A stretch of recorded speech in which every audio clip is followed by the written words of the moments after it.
everybody, I'm Quinn. And I'm Scott, and it's time for the Almost Friday show for March 29th, 2012. And off the press this week, Sam and Beccy are talking about The Hunger Games because we all went to see it. Yes, and we'll have their mixed opinion reviews coming up in Off the Press. Then we're going to Tech Insight, and we're talking about how Jim Beccy has stepped down from RIM, and there's also been a bit of a shuffle with some other high executives being let go. So more on that. And in science this week, we're talking about James Cameron going to the depths of the ocean in a sub with video cameras. All by himself. Yeah.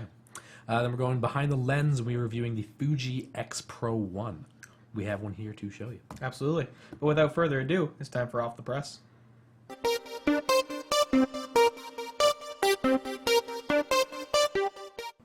Hey guys, and welcome to Off the Press. This week, Let's start with a review, of Hunger Games. and there will be spoilers. all of the spoilers. Everything. If this sign is here, spoilers are present. Expect us to talk about it for about 2 to 5 minutes, so if you want to fast forward, go for it. If you still see the sign when you fast forward a couple minutes more. Yeah, Should be good. alternatively, take this as an opportunity to go get yourself a drink so you can sit down and watch the rest of the show. Or pause this, go to the movies, and then come back. Either Or- way. Or if this is in the far future, pause it, watch it, and then come back. Anyway, we're going to start with the basics. What did you think? Overall, I liked it, but that is a very general like. I would actually like to start off with your opinions on it because Alright. you haven't read the Yes. books. I haven't read the book, and I went into it with just sort of the broad knowledge of it being, deathmatch, sort of battle royale type movie. Post-apocalyptic. Yeah, Kids killing each other. that sort of cool stuff. I read like the first 3 chapters of the book, so after about 15 minutes of the movie, I'm like, all right, this is all a surprise now. Generally, I liked it. My only complaints were maybe it wasn't as violent as I would like it to be, but then again, I know it's a PG-13 movie aimed at mostly teenagers, so, Rated PG here in Canada. Oh, actual PG. Okay, that explains the Yeah, blood. doesn't it? But the fight scenes were done pretty well. You got the full impact of the deaths and, all the blood and gore stuff sort of out of the way. I found some parts to be a little bit slow and some parts just needed some explaining after. There was the whole on-screen romance between Peeta and Katniss that some people that I was talking to was like, no, she totally faked it. It's like, no, it was real. No, she faked it. No, it was real. I'm like, no, she totally sort of faked it. It's like Yep. friend zoned. Yeah. So that was it. Generally, I really enjoyed it. I'm not sure if I'll still enjoy it after reading the book, though. But the book is in my possession and has been since February. I really have no excuse. Well, at least you started carrying it around with you, so maybe Yes, you'll it's get true. around to Yeah. reading it. All right. Well, I saw it opening night. I was obviously very excited. I'm still a huge fan. But But first of all, yeah. opening night, how was the crowd? not that bad because That's I good. didn't go to the Thursday Midnight. release, which I'm sure was like full of teens Yeah. who had begged for weeks to be able to go and stuff like that. But I went to a show at like 9 o'clock, so it's not even prime time. Okay. There was a line. It was a big line. We Yeah. showed up 5 minutes before the line started, so we were at the front. Yeah, we Everything was went cool. on Sunday night, showed up 15 minutes. We were maybe, 20, 30 people in, so Yeah. not too bad. So that's all right. That's all right, for sure. Overall, I thought that the character portrayals were really good. If you've read the books and you get these images of how the characters are and how they act, and the personality, the casting was just really good. Obviously, there's a little bit of controversy over Yeah. the color of some of the people. It's freaking 2012. Any of you who are mad can suck it, because there's no reason for that at No, this point. It's 2012. Come on now. Yeah. 1, Rue being black is totally canon. 2, Cena was flawless. He was my favorite part. His whole attitude and manner and the way he held himself and the way he instantly established a incredible relationship with Katniss, even though they barely have any screen time together, was awesome. I loved it. Overall, the movie felt a little disjointed to me, though. I didn't like the fighting. It wasn't violent enough. Yeah. it I totally felt wasn't. like It got the job done, but not as well as I would have liked. exactly in the book there isn't a lot of violence. Actually, they talk about it a lot, but Yeah. actual violence doesn't happen a lot. But when it does, it's super intense because you don't want to die. It's all about not wanting to die. so you can go home to your family and stuff like that, especially with Katniss, because she has to take care of her whole family. I was talking to my stepbrother. He's 15. He's read the books. And I'm like, all right, so the violence, how is it handled in the book? He's like, yeah, it's totally more intense. I don't know if he said there was more of it, but he said that the violence was a little bit lacking in the movie. But he also understood it was, so that parents could bring their kid and so that schools could go and all that stuff. I definitely understand that every action that was taken in that regard was to keep the rating down, because Hunger Games is 18 lit. Yeah. So, which means that it's not for 16 to 20-year-olds. No. We're talking 12 to 15. A lot of schools are actually reading this in their English class now. Which is great, because the overarching themes of it are fantastic. Yeah. It's definitely worth checking out from a literary viewpoint. But it's just, that's the thing, the intensity of the novel did not carry over into the movie. It was a little bit more disjointed. The relationship between Peeta and Katniss, which is supposed to be faked, they're doing it for the Capitol, it's not conveyed very well. No. And so all it seems like is that Katniss is leading Peeta along, and then later is like, I just did it, spur of the moment. It was so planned out in the book, and that was lost a little bit. Yeah, I definitely picked it up that she was, going on with it. She's like, yeah, okay, I'll play along with this. I need free shit and to not die, and some medicine would be sweet, so if you need kisses, I guess we'll do that. Yeah. But there's that line right at the very end where she's like, I want to forget all this, and Peeta's like, I don't. And then I'm like, oh, you just got friend-zoned. Yeah, pretty awful. Yeah. It's pretty bad. But overall, all the tertiary things that they had to cut out, the characters they removed and stuff, that all made sense. I wasn't mad about any of the cuts that way. The only thing that I think was really misplaced is the put the fingers up thing that they did at the very beginning. That is a district specific thing. Oh, okay. That is specific to Rue's district. Interesting. And the riot that they show is supposed to come later. I understand why they tossed it in there, but just so I they think can bring the trilogy together. But I felt like it threw off the vibe, because in case you didn't know, Hunger Games is it had made the most money in its opening weekend for a movie that was not a sequel. I believe it's like 150 million or something. It broke records. There's between first place and second place, like Hunger Games and like 21 Jump Street or something, there is like 100 million plus difference. A ridiculous gap. Yeah. So they're going to make the next two movies. It's already been confirmed. It's definitely. But now it's like, all right, now we got money for it. Yeah, exactly. So I mean, we'll see how it flows. We'll see how they work with it. But I guess overall, that's how I felt about it. The intensity was not conveyed. It's an internal. While I appreciated their ability to handle the internal dialogue thing with the game over talk at the time to explain things like the bugs and stuff, just a bit of intensity was lost, and the camera work was a little weird, and the movie felt a little disjointed. Yeah, the camera work was a little bit shaky at times. I understood why they did it and when they did it, but it was basically a little bit hard to follow. Still, it was a way to convey violence without having to be violent. You felt unsteady because the camera was moving, instead of, oh my god, look at all that blood. Yeah, like shaky cam violence has been done better. So it's a little bit minor complaints. But overall, the characters were really good. I liked how though they could have done more over the top, I liked how the Capitol was portrayed. Oh my god, the costume design. If it doesn't win an Oscar, someone's gonna get hurt. And there wasn't enough music. No. They didn't use music at all, which was a little weird. But I still walked. It didn't really occur to me until just now that they didn't really use that much music. Yeah. They had the same track at the beginning and the end, and And it's a good movie to not use music with, but it could have been a good way to help compensate for the lack of intensity present in actual action by using music. Not a complaint, just something. Just a thing. Yeah. Just a thing. But for all my complaining and nitpicking, I'm still going to give it 7 Mockingjays out of 10, because the character acting was absolutely spot on. I'm definitely going to go see the second and third ones when those come out, and I'm probably going to go home and reread the series again and wear this necklace every goddamn day. Pretty sweet necklace. I would definitely agree with you on the 7 out of 10. Even if I haven't read the book, but it's on my list. I promise I'll read it soon. All right. So, done with that. Spoiler free. Let's move on. Trailers.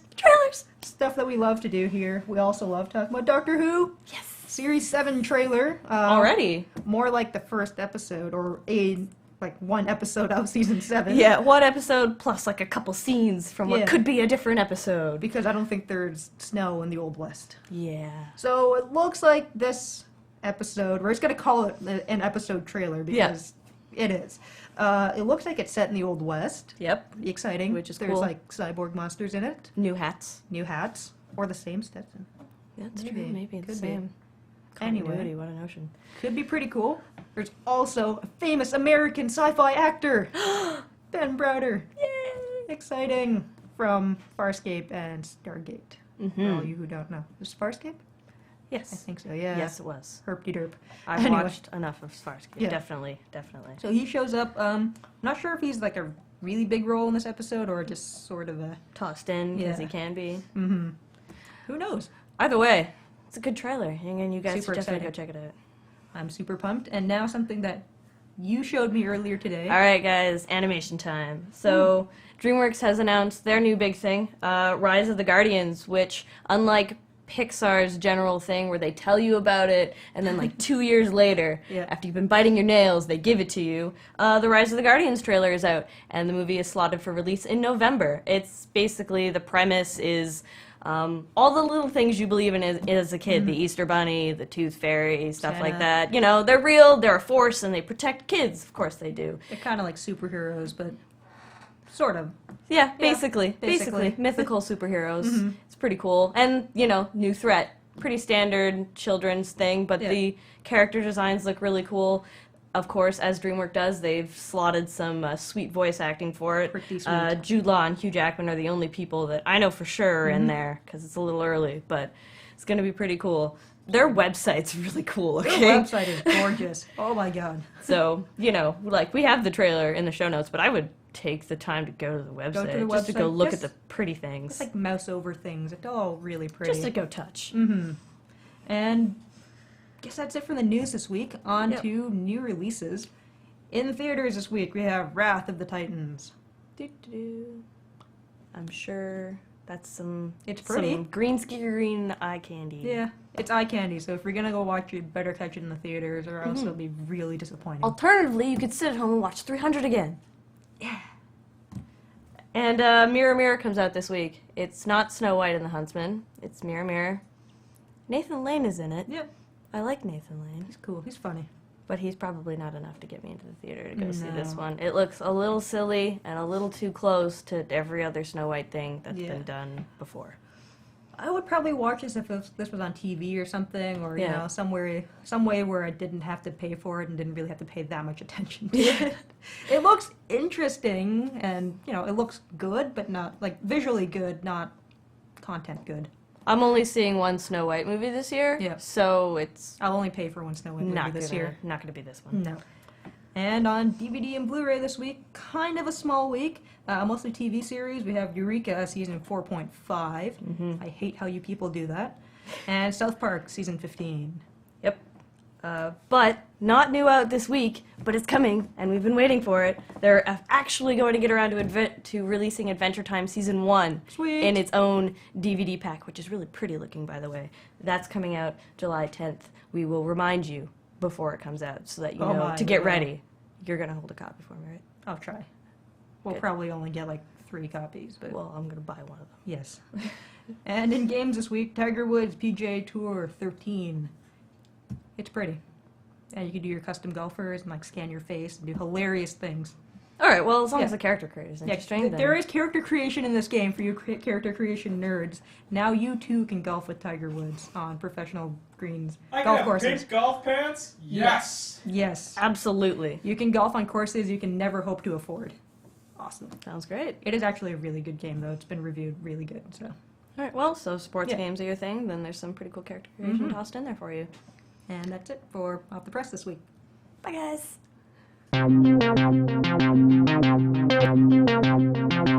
Hey everybody, welcome to Tech Insight. We're starting off with RIM news. Some big change-ups happening at the company.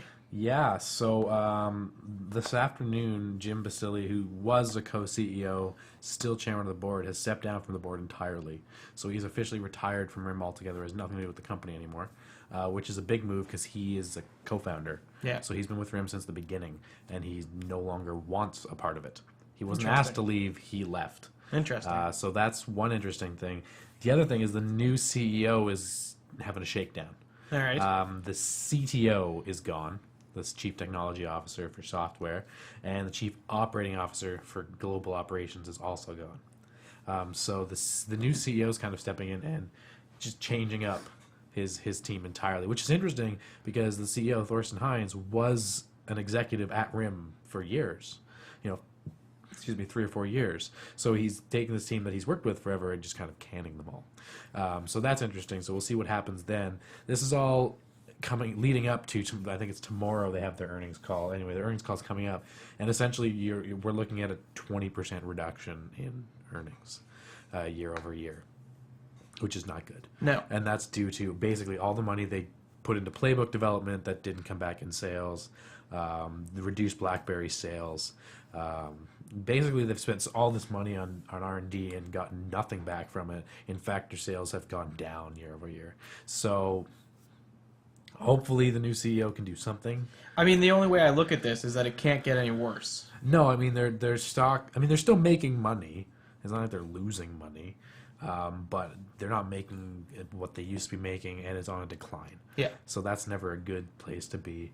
But, I mean, their stock's pretty low, and they seem to be clearing out all the old ideas from RIM by taking out all the old management. Which I think is smart, because they have to stop living in 2009. Yeah, it's definitely the best way, I think, to turn the page, as it were, on the company and hopefully see some fresh ideas and some rapid development without massive investment to see whether they're going to take off before you start sinking, hundreds of millions of dollars in development.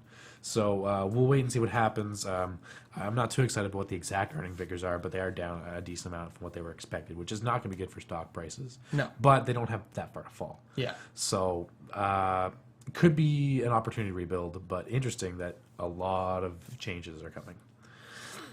Next up, we're talking about Apple. We talked last week about the NanoSim thing. Yes, and they wanted to patent it so that they could charge people a license to use that technology. Yeah. Well, that's what Samsung were worried about. Apple has come to the European Union Commission and said, well, we'll offer to royalty free, which the European Commission's happy about, because now they're actually thinking about it. Yeah. But the other companies are still not happy about it, because what's going to happen is Apple will have the advantage still, like we pointed out last week, where yes, I won't have to pay them to use it, but they're still going to have better integration with their hardware sooner. Yes, So absolutely. they'll have a whole generation of hardware with really good use of that NanoSim.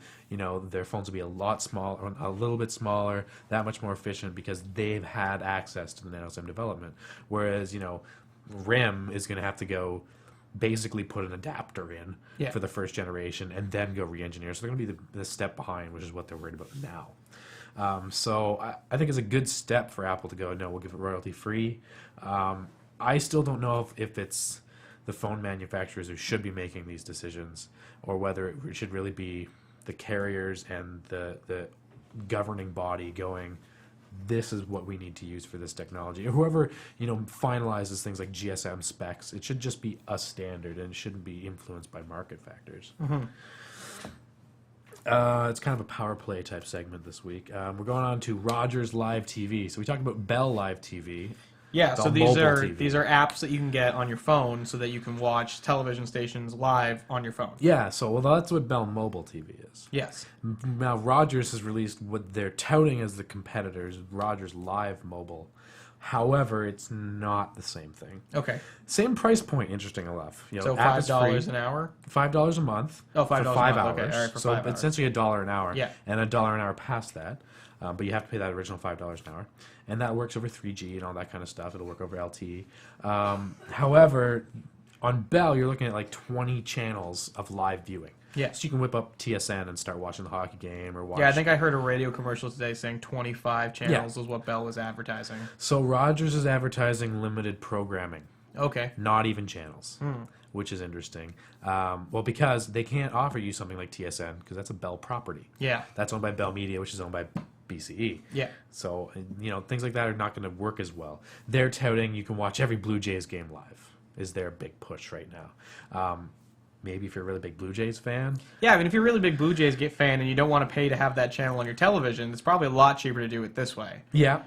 So, I mean, there might be opportunities where this is a good option, but it's going to be few and far between. Now, the only thing I do like is they have launched the app on iOS, Android, and BlackBerry. Okay.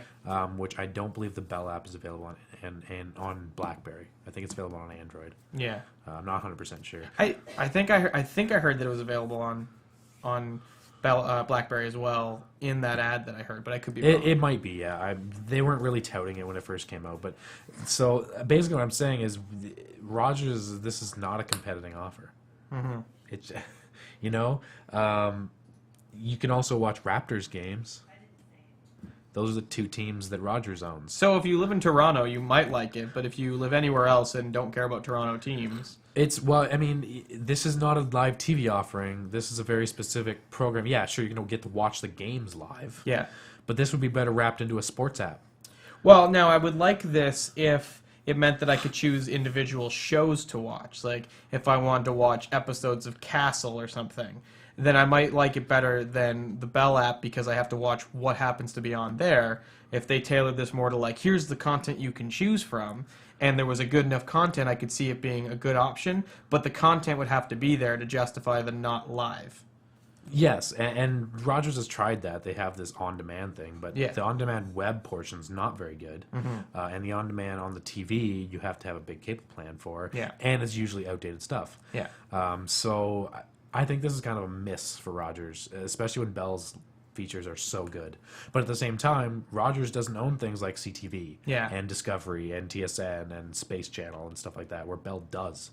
So it's going to be a little harder for Rogers to compete here. Yeah, but, Bell's got a lot more play in this industry. Yeah, but at the same time, you're a Fido customer, I'm a Rogers customer. We can't get Bell mobile TV. No. But we could get this. Yeah. So interesting. I don't know. If you're a big Jays fan, it might be worth it. You can add and remove that on your contract. Okay, as so you want. could have it for the month and then not have it, and then the month later get it? Yeah, I mean, still you got to call and go Yeah. through all that Yeah. rip and roll, but I mean, you don't have to re-sign your contract to add it or whatever. Okay. So maybe interesting, but maybe good things to come. Hopefully, All right. see if Rogers can secure some deals. So a little bit of Google news this week. Google Drive coming soon? So we've been hearing about this for years. Google offers you an immense amount of Gmail storage. It's true. Insane amounts. Yeah, lots. If you take all that up in email, you are an email crazy person. Yeah, like I've stored every email I've ever received on my Gmail since I got a Gmail before Gmail was cool. Yes. And I still have only taken up like 1.5 gigabytes. So, and they're offering 7+, right? Mm-hmm. They got that. Google Docs, there's not a huge limit on storage there either. You can have as many docs as you want. So a lot of people have been stipulating, why don't they just have a Dropbox-like thing, right? Yeah. You just store files and get at those files. Especially if they're going to be like, here's 50 gigs. Yeah. So we're hearing that the Google Drive service is coming in April, so pretty soon. Disappointing thing here, before we get to the good stuff, 1 gig. Oh. And pay for more. So I can have like 8 gigs of Gmail storage, but only 1 gig of store my other stuff? So, and I wouldn't even be that disappointed if it wasn't the same as Gmail, but it's less than Dropbox. Yeah. And Dropbox is a really compelling, if you want to compete with that. And super integrated into everything already. Yeah. So maybe I think that's where this could turn it around. Google is offering this huge API as well to integrate with tons of stuff. So you're going to have all your Google services online, cloud, integrated with your G Drive or whatever they call it, as well as you could have syncing to your desktop, syncing to your Android phone, probably syncing to iOS. So there's a good opportunity there for more extensive sync, especially if you start looking at cloud services. So you could have, working on a Word document, save it to my G Drive, open it up in Google Docs. Yeah. And have that be really flawless. Yeah, definitely. Whereas, if you've got, a Word document in your Dropbox, well, you can open it on your Android, but you can't really edit it and things like that. So there could be a little bit more functionality to be had, but we'll have to wait and see. And that 1 gig is going to be a stickler for a lot of people because, Windows, Microsoft offers 25 gigs. Yeah, and Dropbox gives you 2. Yeah. And so... And even if you want to go a little bit harder, things like Box.net, which are also free, you can sign up and get 50 gigs free if you do it Or at the there's right a new time. one that I saw, called Mimo or something like that, that offers 50 gigs as well, so... So there's a lot of other competition out there. So hopefully if Google does offer it at such a low storage, you'll see massive gains otherwise, or really, really inexpensive options. So say like $10 a year for 20 gigs. If you're going to use it that much, $10 a year is nothing. Yeah, for sure. So we'll have to wait and see, but I didn't want to keep you updated on that because it's been years in the making. Absolutely. So moving on to a bit of product review. We didn't bring it up last week, even though we had it last week, but we do have the new iPad 3. There's really not much we can show you in terms of on a camera because It looks a lot like the old iPad. it does, and the big feature. and it weighs a lot like the old iPad. And so really, what you gain from this guy is the Retina display, yeah. and it's phenomenal. Really great color accuracy, incredibly sharp text. I get angry when apps aren't Retina display supported now because I'm just like, you're not as pretty as you could be. It spoiled me. It really has. So, if you didn't have an iPad, this is definitely the one to get. I think that's the consensus. If you didn't have a tablet and you want a tablet, you buy the new iPad. Yeah. Because really, there's no reason to not have the best on the market, considering the price difference is only $100. And to be honest, I mean, the upgrades from the iPad 2 to this were incremental system upgrades, which is kind of what we're expecting from products now. So if you pick up an iPad 3, it really is a tablet that is good for 3 or 4 years. They will add new hardware changes to it, but largely this is going to be a strong product for a good number of years. Because there's no point in having more resolution than what this screen has. And, if you get the 64 gig hard drive, you probably don't need more than that. And if you do, you probably shouldn't have a tablet. So I think this is probably one of the best options if you're looking for a long-term product at the moment. Yeah, I think it's no question that, like I said before, if you're looking for a tablet at all, you can't really make the argument for anything else in terms of price, performance, things like that. And now there's been talk of things like overheating. Yeah. Have you experienced anything? Well, like it does. It does get hot, but it doesn't get anywhere hot where I would actually care. See, because I found this a little weird because all of Apple's products run hot. Yes. My MacBook will sometimes run at 77 degrees.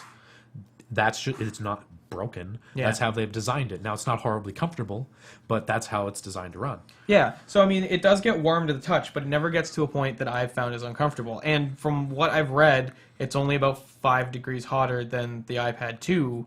So Now, and the other thing I've heard is that it takes a lot longer to charge. it does take longer to charge, but that is because you're looking at double the size battery in here because it's powering that screen. So I have noticed that it takes longer to charge this guy up. It is, yeah, it's more than double the But battery. I plug my iPad in every night, and it's good to go by the next morning, so it's never really been an issue for me. And I'm finding I'm still getting the same usage out of it in comparison to my iPad 2.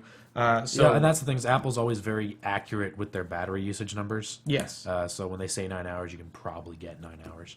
So the screen is pretty spectacular, and when you have the right apps to back it up, it definitely does wonders, that's for sure. So we're going to move on, and we're going to talk about an app that we want to review this week, and that is an app called Tapose. Yes. Now, why this app is interesting is because, as we've talked about on the show before, we loved the Microsoft Courier. Yes. We wanted it to exist, and it didn't, and we were sad. Yeah. And Tapose is basically bringing that Microsoft Courier interface to the iPad. Or at the very least, trying. Yeah. So this is a version 1.0, and I think it does a good job of showing you what it's capable of potentially achieving. Yes. It has flaws, it's buggy, but it shows a lot of promise. Yeah, I would say for what it's trying to take on, it does a lot of things right compared to the things it does wrong. Yeah. So you start off with a collection page, and you can have multiple different journals, essentially, that you can put information into. If we jump into a journal here, you can change up individual page backgrounds to have graph paper, line paper, blank paper, that kind of stuff. You can swipe between your pages and go to new pages, that kind of stuff.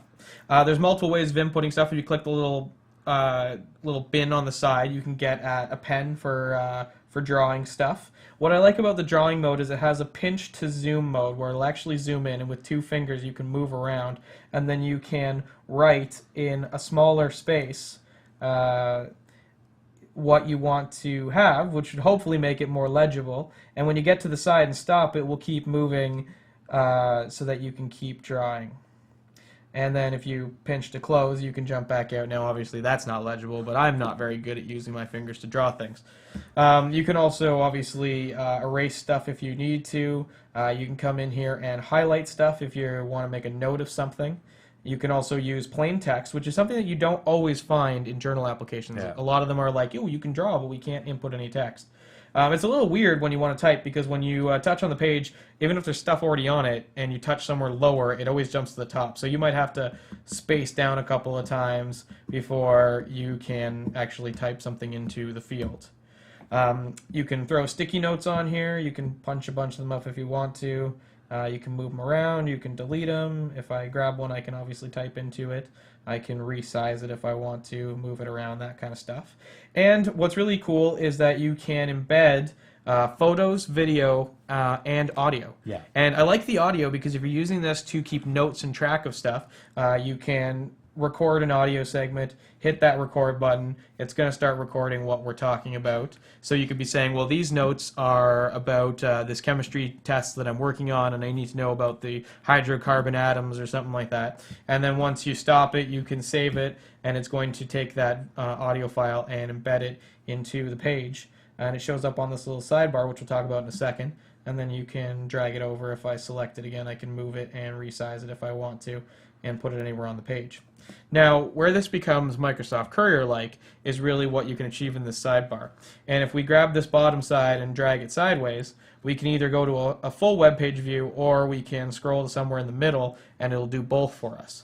Now, this is neat because if we go to a full web page view, we've got this great little lasso tool, which was really the big thing that everyone liked about the Courier, was that you could select an image and then it would take that image and save it. And so if I go down here, I can choose my lasso tool and I can draw over this box and it will take that design.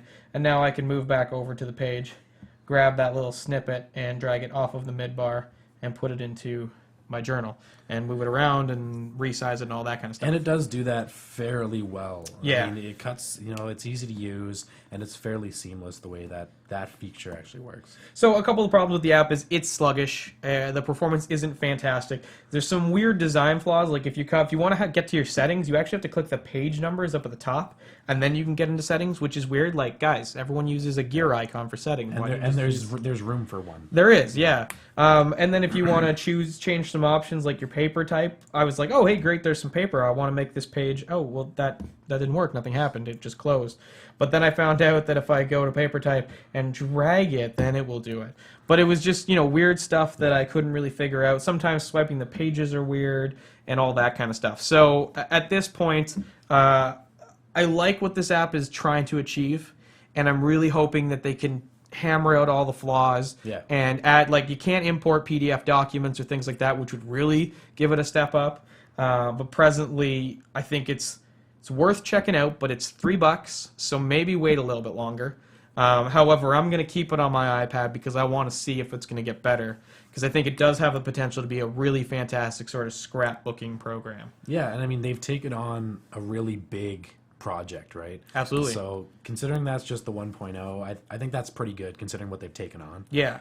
So hopefully we'll see some good improvements. And if you did have a hard-on for the Microsoft Courier, this is the closest you're going to get. Yeah. To the point where Microsoft might sue these guys. Unless you break into Microsoft Labs and steal their demo Courier and run away with it. What you got to know is, like, with Bill Gates somewhere.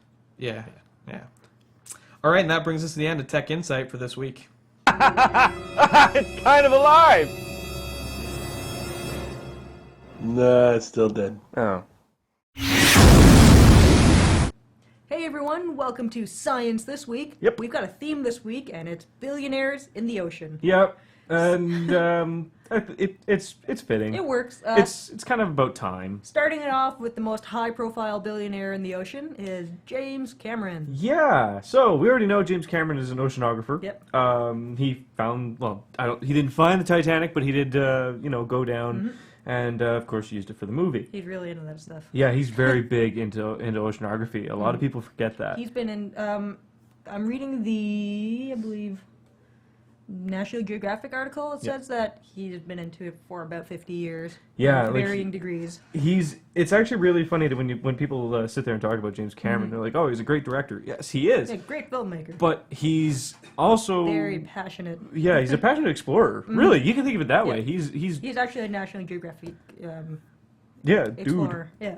And now he's gone to where very few, because there have been Very- people who've gone there Once before. one other Once time. Manned. Once or twice manned before. But there was more than one person. Yes. He's now solo dived, submerged to the Challenger Deep, which is huge.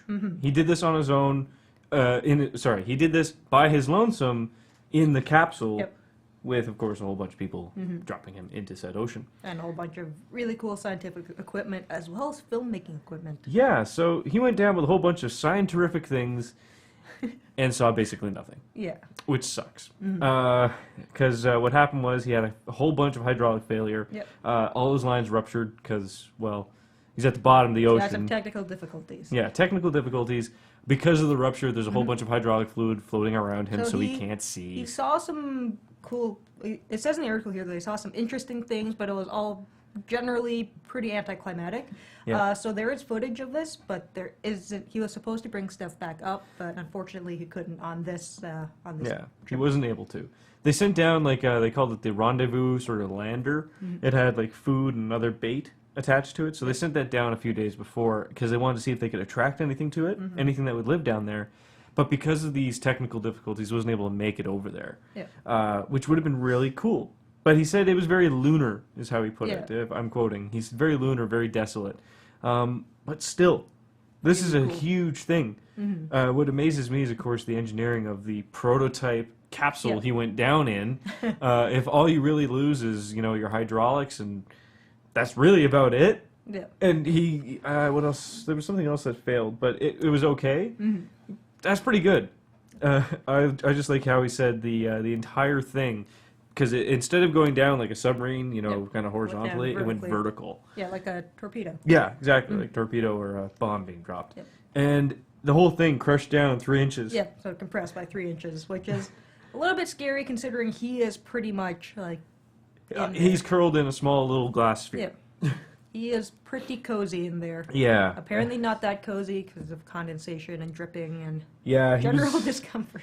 yeah. That's what he was saying. It was very, very uncomfortable. Yeah. But you know what? It's a start. It's for science. It is for science. So originally they had planned about 12 separate trips down there, Yeah. but unfortunately due to the technical difficulties, they'll only be able to have time for 3 to 6, depending on how fast they can get things fixed and all that sort of thing. Yeah, but that can still get them quite a lot of time Still for now. pretty cool. Also, there's some video footage on the in the show notes, as well as James Cameron twittering from the bottom of the ocean. That is true.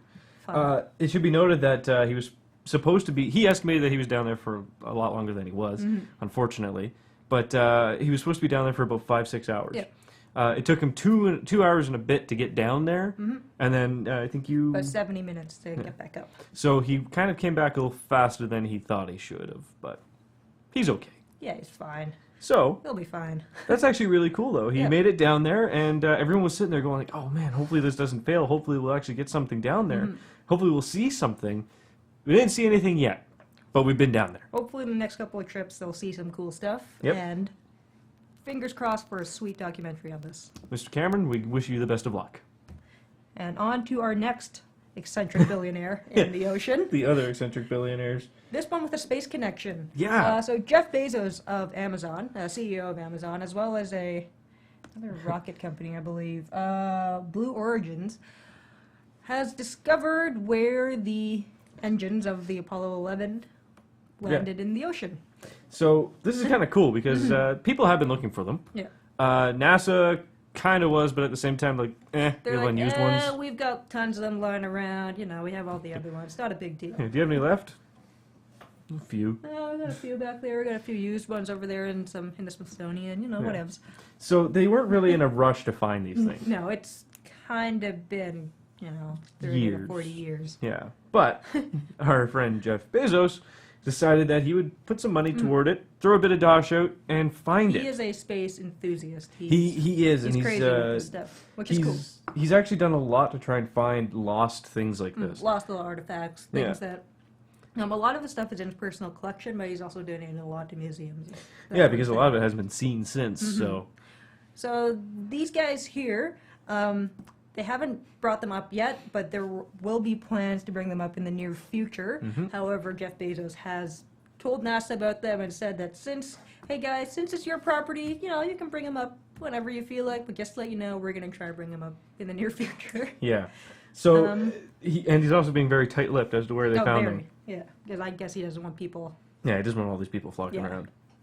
Which makes sense, because I think since they've been in the ocean for so long, they're probably very fragile. Yeah. And they're probably like, when they make the fake coral reefs, probably have that going on that's too, actually with, an like interesting habitats point. and all that stuff. So I think a lot of the time spent planning will be evaluating if it's worth bringing those up. Yeah, that's true. I never thought if they'd been integrated into the ecosystem. Yeah, it's possible. They've been down there long enough. Yeah. Oh, well. Well, Jeff, we wish you the best of luck in your endeavors, and if you want to throw some of your money our way just because you feel like it, you can. I mean, we got projects we want to get off the We can be eccentric ground. millionaires, too. Yeah, and we'll help you out. Totally. So, from basically the bottom of the ocean, I guess that wraps it up for this week.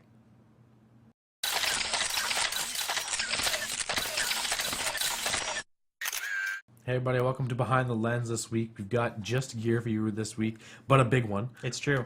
You saw our review on the X100. Yep. And at the time we were like, it's pretty good. We could really go for interchangeable lenses. Fujifilm have kind of gone there and more with the X Pro 1. Yeah, so this is the X Pro 1. So the first thing we'll note is, hey, look, that lens comes off, and there's a nice big sensor inside there. So this is an APS-C-sized camera, so akin to like a Rebel or a D7000 or something like that. It's 16 megapixel sensor, but much like the X100, image quality is of the focus here. So no anti-aliasing filter, very sharp photos, incredibly good low light capability. I do want to talk about image quality because that is the strong suit of this camera. Really great colors right out of the camera, good dynamic range, very clean images up to ISO 6400, and with some post-production work beyond that as well.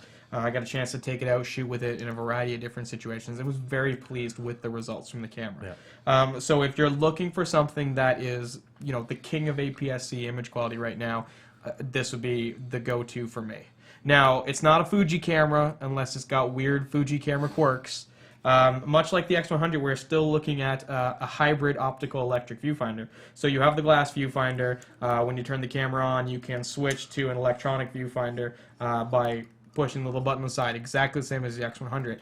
The difference here is that because it's interchangeable lenses, it's a little bit different in terms of how it uses. First off, much like how a rangefinder works, you end up seeing the lens in there.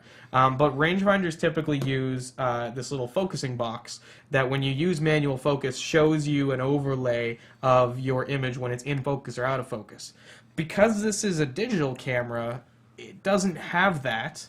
I don't know if it doesn't have that because it's digital, or it just wasn't designed for that. So unfortunately, if you want to use this like a traditional rangefinder, and you put this into manual focus mode, you basically have to use a distance scale, which isn't unusable, but it's far less quick than having a box that shows you whether you're in focus or not. Yeah. So if you're not using the electronic viewfinder, manual focus is going to kind of be a pain in the ass. Much like the X100, I found that they give you that sort of cropping box when you're looking at that optical viewfinder that's supposed to give you an approximation of the frame, but it's wrong. It's in a ballpark, but not quite there. So again, you have the same problem here where the box moves around, but it still tends to take a picture slightly outside of that box.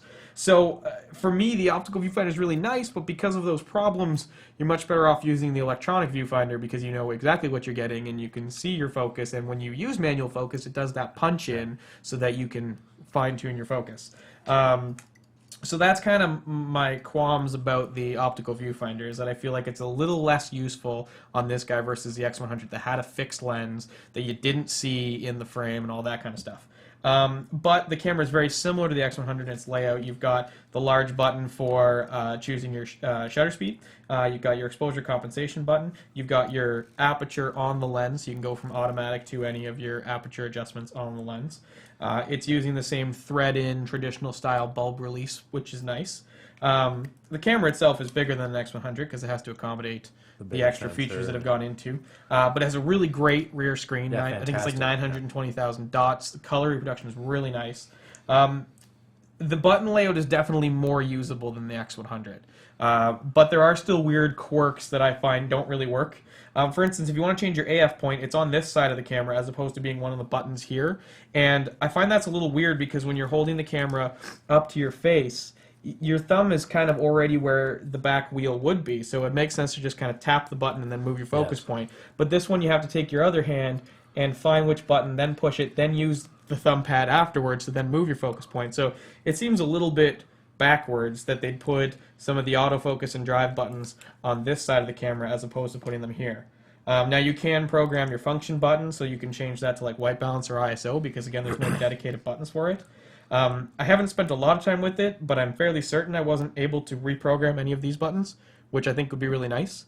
Like Olympus allows you to reprogram the buttons here as well as like a spinning ring and stuff like that, which really gives you some flexibility. But there seems to be less customization of what you can get the buttons to do, which makes some of the control dynamics a little weird. But it's not...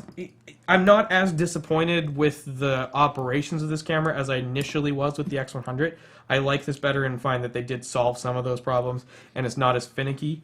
It's kind of little things, right? As opposed to it's not as crippling as the initial firmware on the X100 was. Now they did a good job with the X100. They brought out a bunch of firmware that fixed a lot of those problems, but this guy's starting stronger, I think. As terms of autofocus, it's not fast. No. Much like the X100. I think it's faster than the X100, but it still does a lot of hunting in low light. Even with the autofocus assist beam, it does a lot of hunting. It makes a lot of noise when it's focusing too. Yeah, it's a very weird noise. And sometimes it locks focus and tells you that it's locked focus, but it's not actually in focus, which is annoying as well. So it's one of those scenarios when you're kind of like, it's really great when it works, because when it does lock focus, it's fabulous. It's incredibly sharp, great out of focus rendering, great colors. So again, image quality, fantastic on this. And if you can put up with the quirks, much like if you could put up with the X100 quirks, and just kind of slow down when you use this camera, I definitely think it's worth the results you get out of it. Which I think places it well for the market, right? It's not a studio camera. No, it's not. It really is like a street hobbyist camera. It might be a little bit pricey for that range, but you are paying for image quality. Absolutely. And honestly, this is kind of like a baby Leica at this point. It's not a full frame camera like a Leica M9, but it's also not 10 grand or 7 grand. So, it's still a better option. We had some electrical tape on this hood because the hood actually doesn't really stay locked on very well. So, just all kinds of little things about this. But overall, I think it is a nice camera. I do recommend it. If you're a street shooter, I think it's a great choice. But if you're looking for speed, much like the X100, it's not the one to go for. Yeah. So I give it like a 7 out of 10, I think. And we might see some firmware that's going to change some stuff. Yeah, for sure. There's 3 lenses available for it. We tested it with the 35mm, which is a 50mm f1.4 equivalent. There's also a 28mm equivalent and a 90mm equivalent. So they got 3 lenses now, and they have a roadmap for more lenses next year. So overall, nice camera. Oh, last thing to talk about is it feels nice and hefty. It does, and it feels well built until you take the lens off, and then this feels light, which is odd. It is very strange. Because you don't expect it. The lens has a surprising amount of weight to it, which tends to make the body feel kind of like a plasticky box, even though it's not plastic. But then once you put it all together, it's good. Yeah, and it's strange because it doesn't feel like the lens is weighing down or anything like that. But. Yeah. So definitely go check it out. We as Canadians Fuji likes us, and we had it in stores basically late last week, early this week. US is getting it next week. So we always get it first, which we like. Thanks, Fuji. And a big thanks to Peter Weiser, a buddy of mine who this camera belongs to, and was very kind enough to lend us his brand new X Pro 1 for a couple days to test out. I definitely think it's a camera that you should try before you buy it, because you might love it or you might not love it. Yeah, I think it's a great camera, but you have to like it for all of its purpose. Right? You gotta like it for its quirkiness. Yeah, absolutely. And that brings us to the end of Behind the Lens for this week. And that brings us to the end of the show this week. As per usual, if you want to get a hold of us, you can reach us on the Twitters at @almost_Friday. Or you can always shoot us an email at contact@almostfridayshow.com. You can look us up on Facebook under the Almost Friday Show. Follow our page. You get to see all the new videos as we post them. Yeah.